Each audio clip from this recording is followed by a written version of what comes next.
Hello everyone. Our topic of discussion today is consent. Now, what is consent?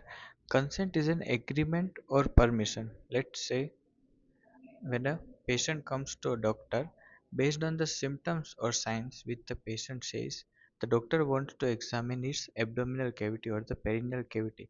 Now, the doctor doesn't examine without the patient's permission. That permission is called consent, right? So, going on legal definition, we have two or more person consent when they agree upon something in the same sense. They are agreeing upon something in the same sense. That is called consent. It is given by section 13 of Indian Contract Act. Now there are different type of consent. The first one is when, let's say, whenever a patient comes just for measurement of his blood pressure. So now you don't have to ask that patient every time that do you give me permission to measure your blood pressure. The patient will be frustrated, right? So here we have implied consent that the patient is taking his hand and putting like this on the table. That means he is giving you the consent via gesture or body languages. So this one was implied consent.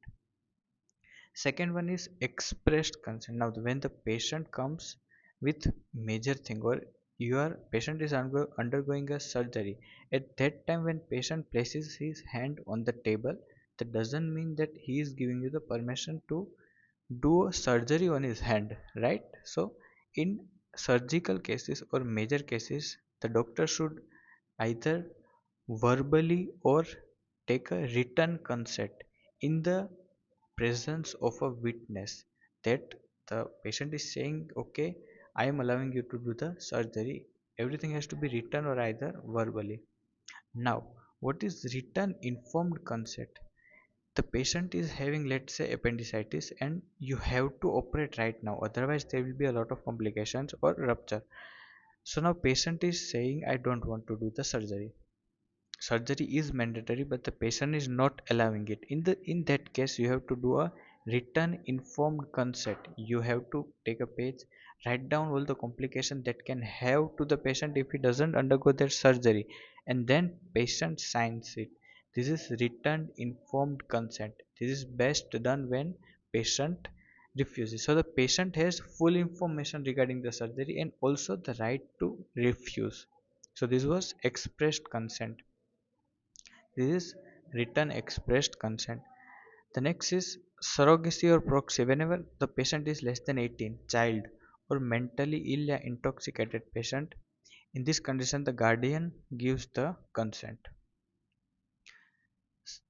Fourth one is open or blanket consent. See, in some places this type of consent work. Now what is this? This is the one consent taken when patient enters the door of the hospital.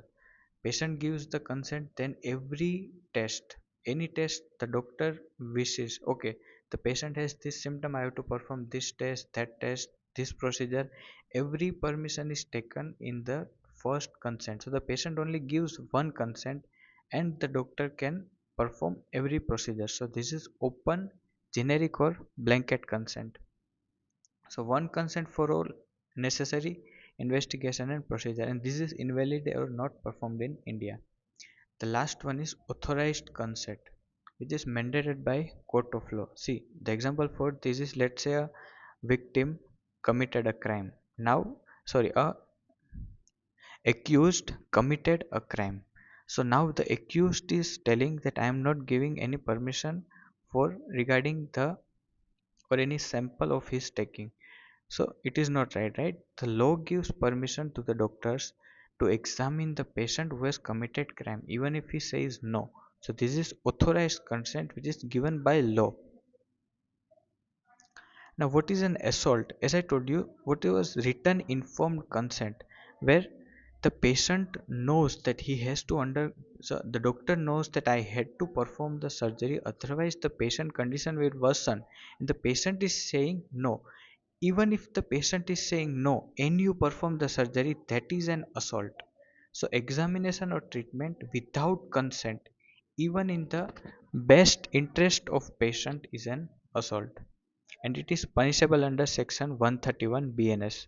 So what do you do in such cases? In such cases you do a doctrine of informed refusal. Means the same thing. You write all the complication if the patient doesn't undergo this surgery and document it with patient signature. So you have a proof that patient refused the surgery even when it was necessary. So this was doctrine of informed refusal, which gives the right to patient that after knowing the treatment risk, patient can refuse doing that surgery.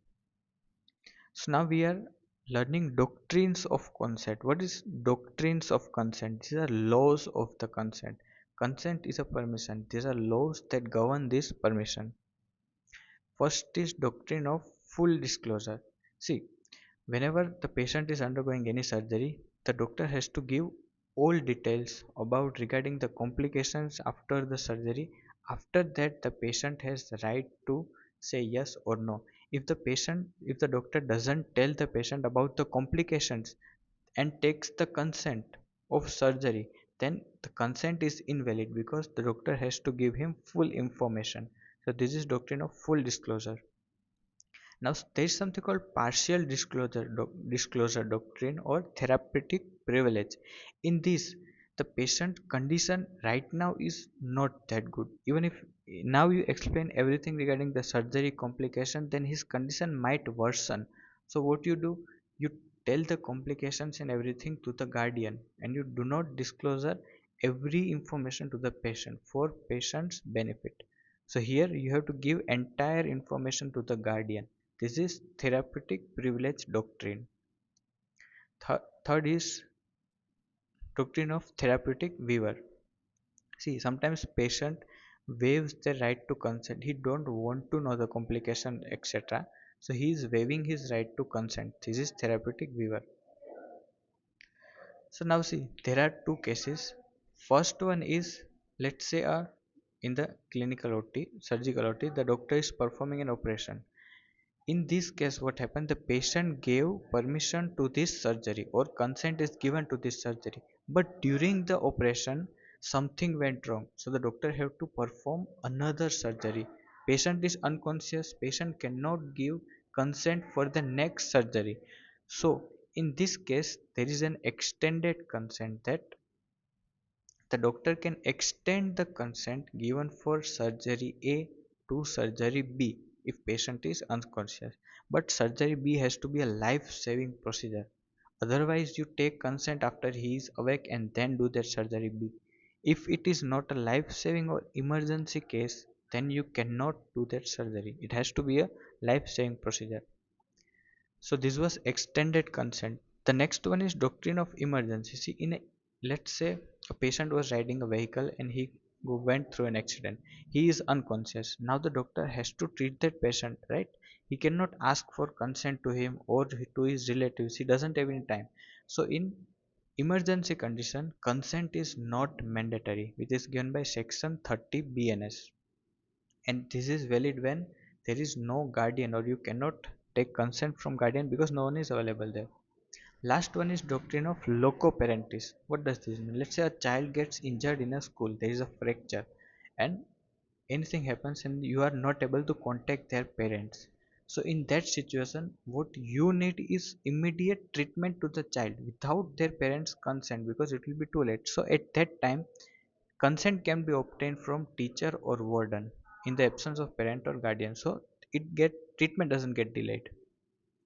Now, when the consent is valid, via section 28 BNS, consent is valid only when it is free and voluntary, physically competent. The person who is giving the consent has to be physically competent, sound mind, no fraud or misinterpretation of fact. Everything has to be true. Okay, you can't just say that there will be just two complications after wise surgery while there will be tens more. So patient has the right to know every complications or intoxicant. Any consent taken in this state will be invalid and will be considered as no consent.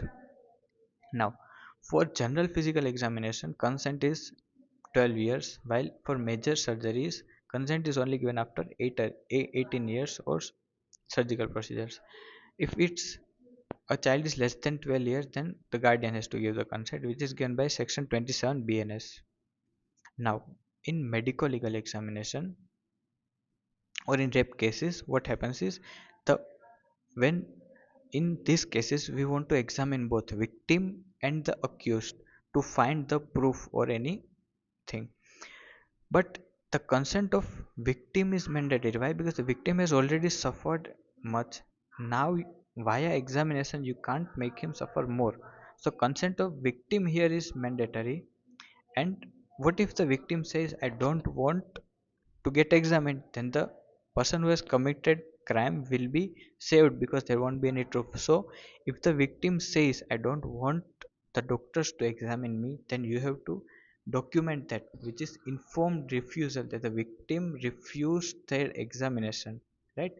Now coming to the accused, if the accused says that I don't want you guys to examine me, so that is invalid because the law gives you permission. Law has the right to maintain the dignity in the state.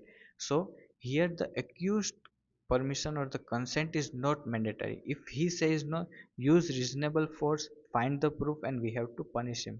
So the consent here is given by law, not the accused. So this accused one is given under 52 bnss and 184 bnss.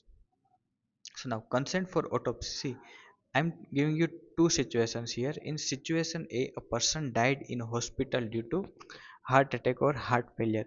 Situation B, person is killed in a crime scene. Now, in this case, if relatives tell no, that I don't want this guy or any, I don't want my mother to be examined or for post-mortem examination, I don't want doctors to examine my mother's body, then it is valid.